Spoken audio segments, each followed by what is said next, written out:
All right, so this was probably the most hyped chapter so far, in the string of 3 chapters that we've gotten in 3 days, which is awesome. Thank you, One. So it starts off with, Webby Gaza and Child Emperor continuing their little talk that they had.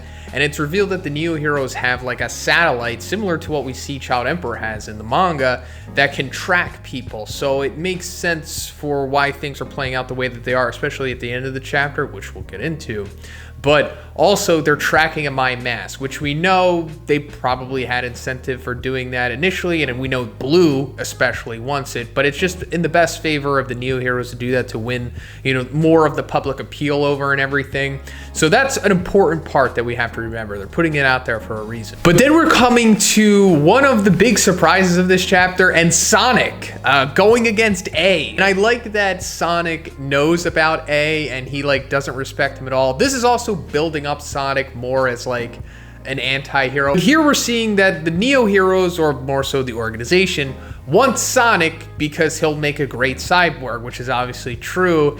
And I suppose they were able to find him through the satellite, which is going to answer a lot of questions. But A, interestingly enough, seems to know more about what's going on with the cyborgification stuff than the other Neo Heroes or the other Neo leaders, because he knows pretty much that you're going to become a puppet for them if you do go undergo the cyborg stuff. So that's an interesting thing. I don't know, maybe he's more affiliated with the Neo Heroes, or maybe he himself has undergone the cyborgification too, and that remains to be seen possibly. But we're seeing Sonic back in action.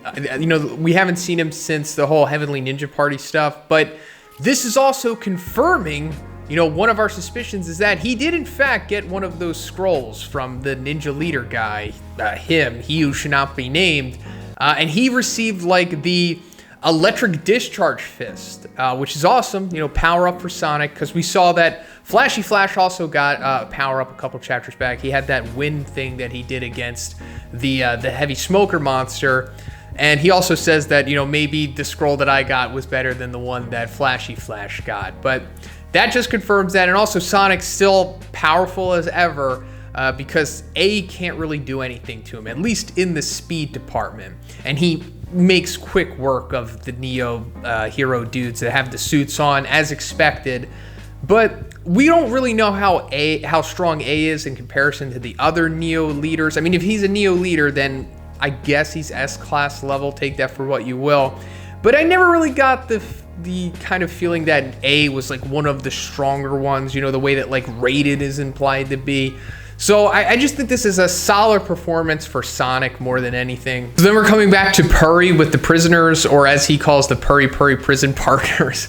And a big surprise to me, Hammerhead is a part of this group, which is cool because, we all know Hammerhead. He's, in season 1.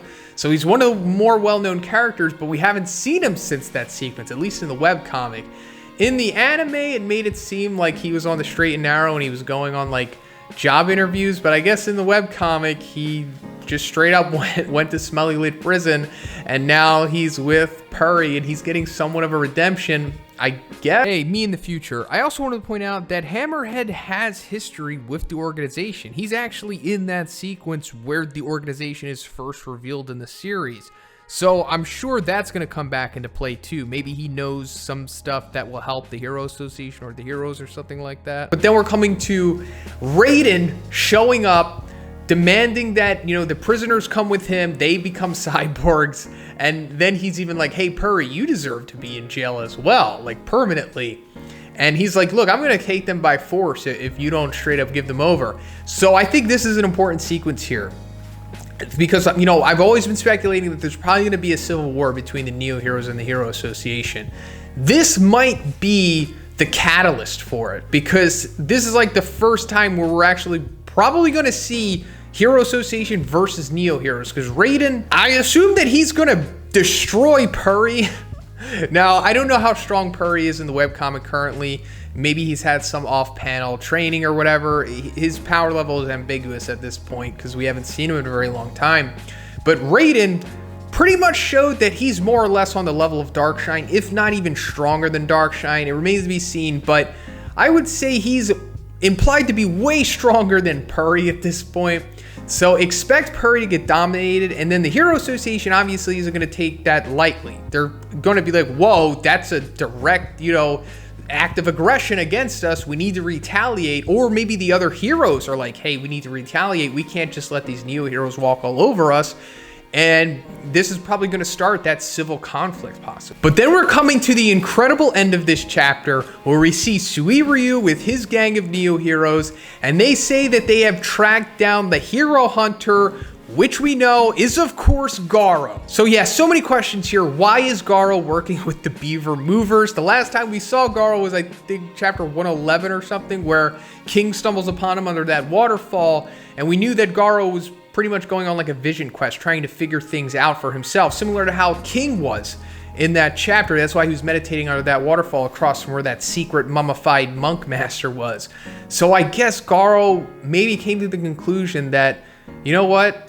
I'm just going to live a normal life. I'm going to stop chasing power, stop chasing heroes, stop chasing monsters, and I'm just going to, be a blue-collar worker, I guess, because clearly he's just doing a regular job here. And if Garo really needed money, I don't think he would have to do this job. He could probably just be a fighter or something like that, right? Like a prize fighter or something. So either Garo has come to a complete 180 in his ideology, or maybe he's having similar conflicts to Darkshine maybe, but also Suiryu is here.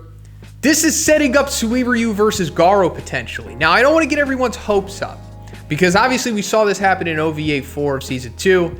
It was awesome, although they didn't literally fight. It was in the video game. But this either is going to be straight up Suiryu taking on Garo in a canon-like environment, because this will eventually happen in the manga as well, or Suiryu is going to encounter Garo, and Garo's going to be like, I give up fighting, I'm not a fighter anymore. And then, I don't know, he goes peacefully, or he just doesn't fight back and then just takes a beating from Suiryu. I certainly hope that they fight each other. I mean, that would be amazing. And it also goes into how strong is Garo right now. I have no idea.